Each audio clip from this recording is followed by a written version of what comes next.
How can you identify a fake Rolex watch? WatchMaestro fan, welcome back to the channel. Make sure before anything else, you like and subscribe and turn on the notifications so you can see all our future videos. Today we're going to talk about how can you actually identify a fake Rolex watch. So I'm going to take you through some things that you, as somebody who might be a watch fan, early watch collector, is going to go out there. You're probably going to want to buy a watch from somebody out there. What are some things you can look for? Before starting, I just want to let you guys know something. In this day and age, the fakes are getting so good that really is not worth you trying to figure out if a Rolex watch is fake or not. You are highly advised by me, if you want to take my advice, to take your watch always for authentication by somebody who has a lot of experience in the game, who's been doing it for a lot of years, and has come across watch after watch after watch through different eras of watches, whether it's Rolex, Patek, AP, whatever it may be, right? That's what I can advise you, because the fakes these days are just very super good, too good, right? Almost exactly the same. And it's not like, you know, say 10 years ago, 15 years ago, whatever, where you can really tell the difference much easier between a real and a fake watch, especially a Rolex watch. Now, why is Rolex the most commonly talked about fake watch? The reason is pretty simple. They take about 30% of the market, and you know, they're so popular, everybody knows what Rolex is. Anybody who's got the capability of faking a watch is probably going to put that effort into faking a Rolex watch, and not so much a Cartier watch as much. Although, of course, you can find fakes as well, but it's just that Rolex is so popular, everybody wants a Rolex watch, so naturally fake Rolexes are going to be flooded in the market. The fakes these days are actually so good and so complicated in terms of trying to identify that there are even what's called zombie watches out there, where parts of the watch are fake and parts of the watch are actually genuine Rolex parts. So they might have a genuine dial, genuine case, but the movement is fake. There's a whole bunch of combinations in regards when it comes to fake. And you might be asking yourself, well, if the fakes are so good these days, then why do I need to buy the real thing? I mean, that just comes down to your own self-respect, right? If you know something is fake, doesn't matter how good it is as a fake, it's still a fake. Anybody who really appreciates things of quality is just simply not going to do that.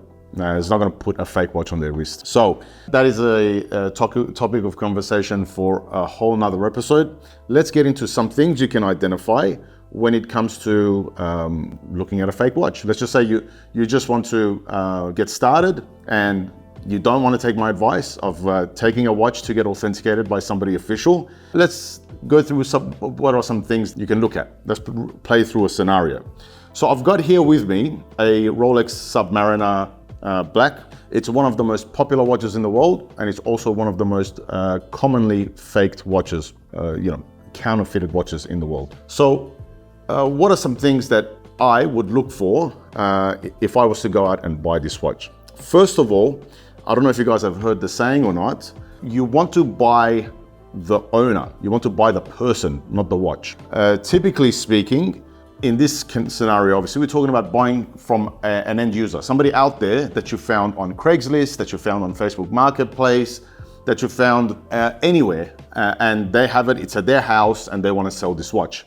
So it's a good idea to get a good idea about who this person is, where you can. Especially nowadays with social media, it's very easy to get an understanding of what a person is about. So if you go on their Facebook profile and you see it's been created 3 weeks ago and this watch listing is up there, that's a little bit fishy. Probably should stay away from that person.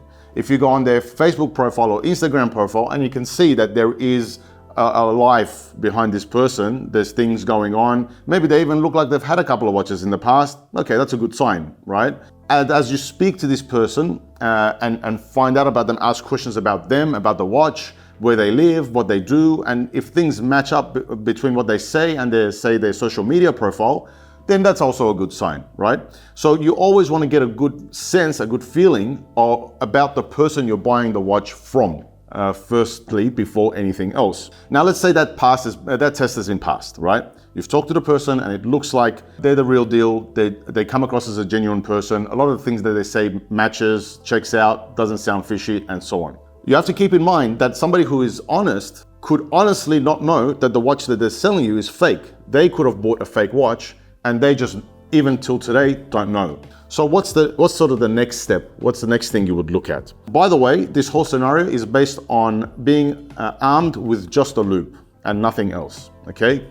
This is a very, very useful tool that you can use in identifying issues with the watch, okay? So if you're going to do it and you're going to look at buying watches maybe a couple of times a year or regularly enough, I recommend you get one of these if you're absolutely against the idea of paying for proper authentication. So a couple of things. Firstly, you want to make sure that if possible, you have the full set. So the box, the warranty card, and obviously the watch, if possible, also the white tag, all right?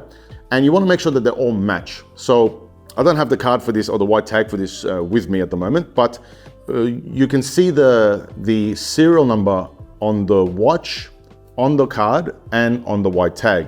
And all three of them must be matching.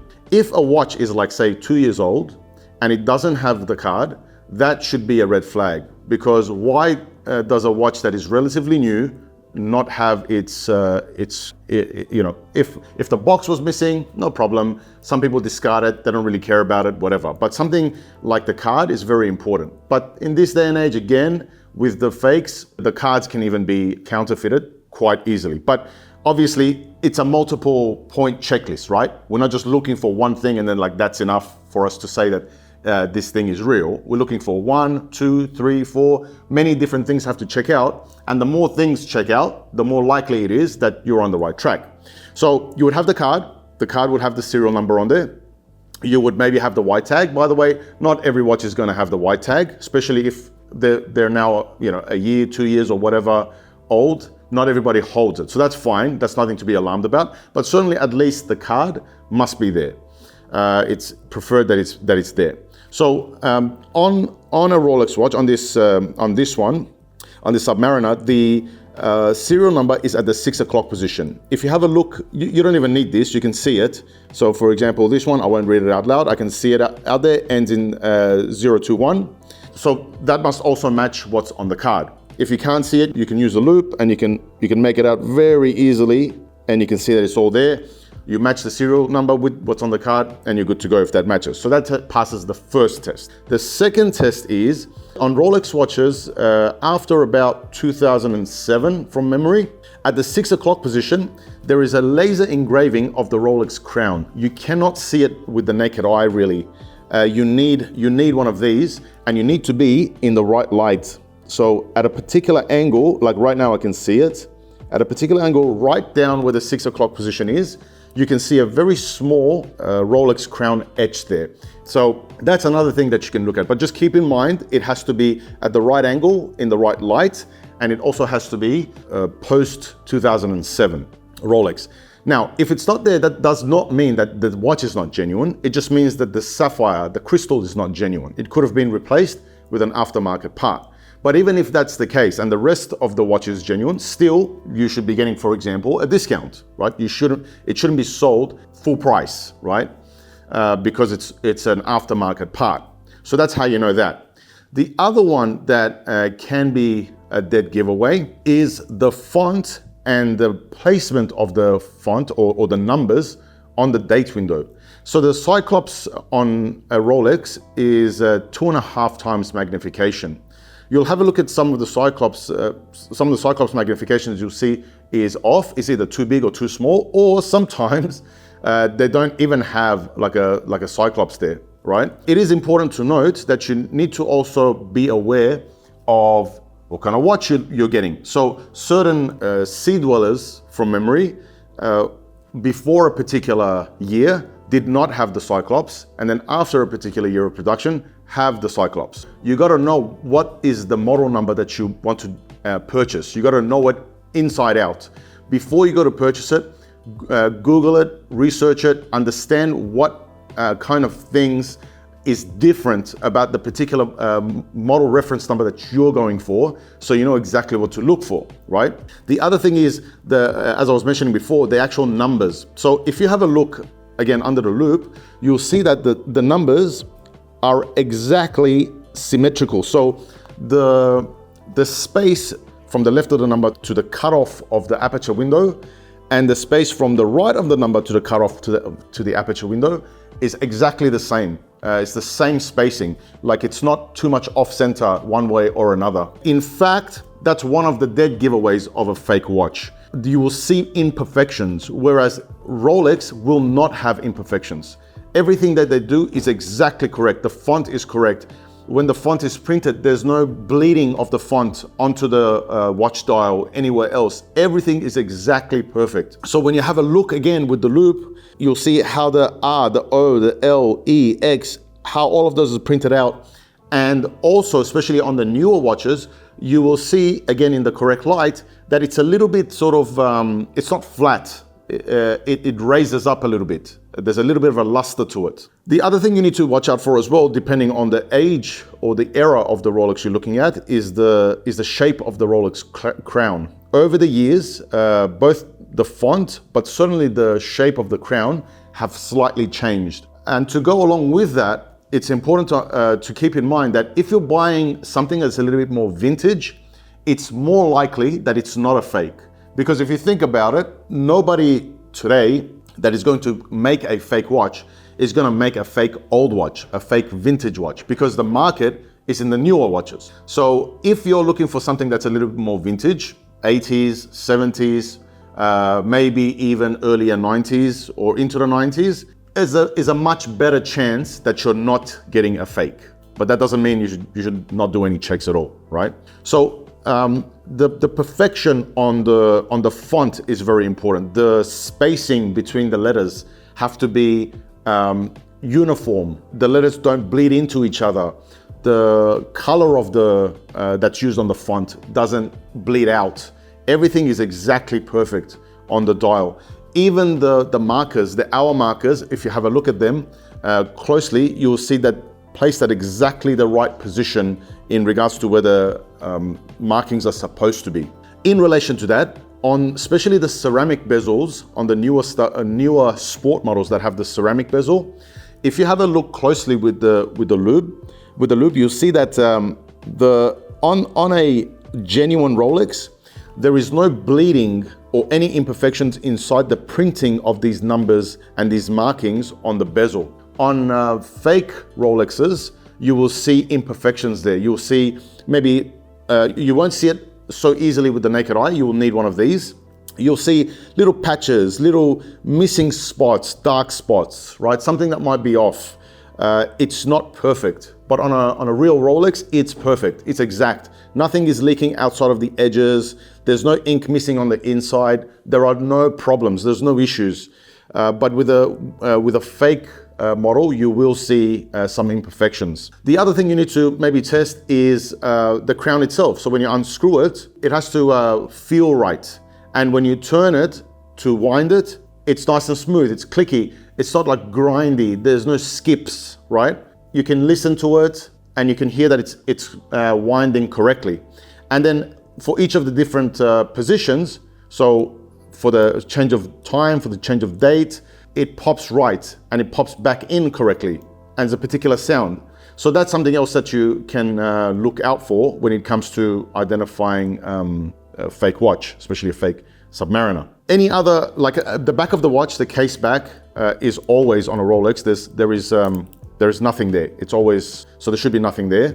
There should be no engravings or anything like that. That would be a dead giveaway of any issues with the watch. There's a particular way that the bracelet clicks. This comes down a little bit more down to experience. So the way it closes and the feel that it has is a particular way, especially even like the way this clicks over and comes back, there's a particular feel to it.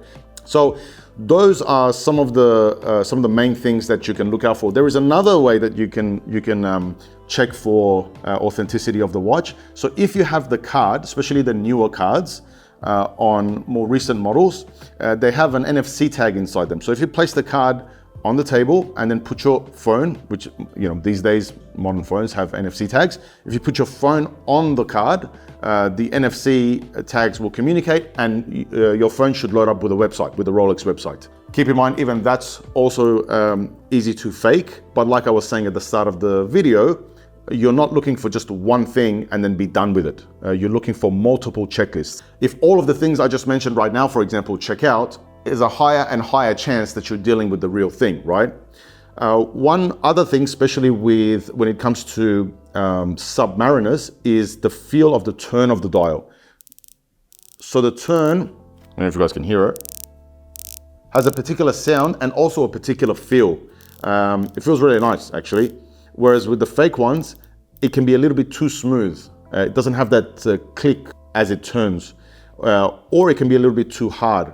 Also, the lineup of the markers should be exactly at 12 o'clock. There shouldn't be any differences. But like I said at the start, guys, this is very, very important because we want to make sure that our viewers get the most out of their watches and enjoy their watches and don't get scammed out of their hard-earned money. It is highly, highly recommended and advised that if you want to buy a watch, you take your watch to somebody who has many, many years of experience dealing with, especially the specific watch you want to get, right? So if it's a Patek, make sure you take it to somebody who has dealt with Pateks. If it's an AP, same thing. If it's a Rolex, same thing. If it's a Cartier, same thing. Take it to somebody to get it authenticated properly, because all of these things that I just mentioned are external things. External things are pretty easy to manufacture and to fake. Well, what really starts to give it away is when they open the watch. Once you open the watch and you look at the movement and you're somebody who's been around watches for a long time, you can tell within a couple of seconds if the watch is real or not.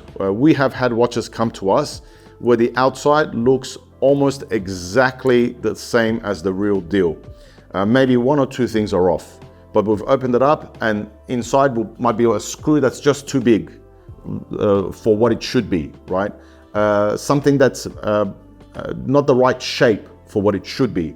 Something that just gives it away. And as good as the fakes can be these days, there's still definitely ways to detect it if it's done correctly by somebody who can authenticate it with great experience. I highly recommend, this is just a fun exercise, this is just a little bit of knowledge. I highly, highly recommend you do not try to do it yourself. You find yourself an authenticator that you can trust. It's worth paying the money because it's usually a fraction of what the price of the watch itself is. That way you don't lose, you don't get scammed, and you don't get taken for a fool. And you can enjoy your watch and you can enjoy multiple watches for a long time to come. I hope that was helpful, guys. Let us know in the comments below, what are some of the things that you use to find or to look for about watches, to find out if they are fake or not. Would love to hear everybody's comments. Until next time, this is WatchMaestro, and we'll see you soon.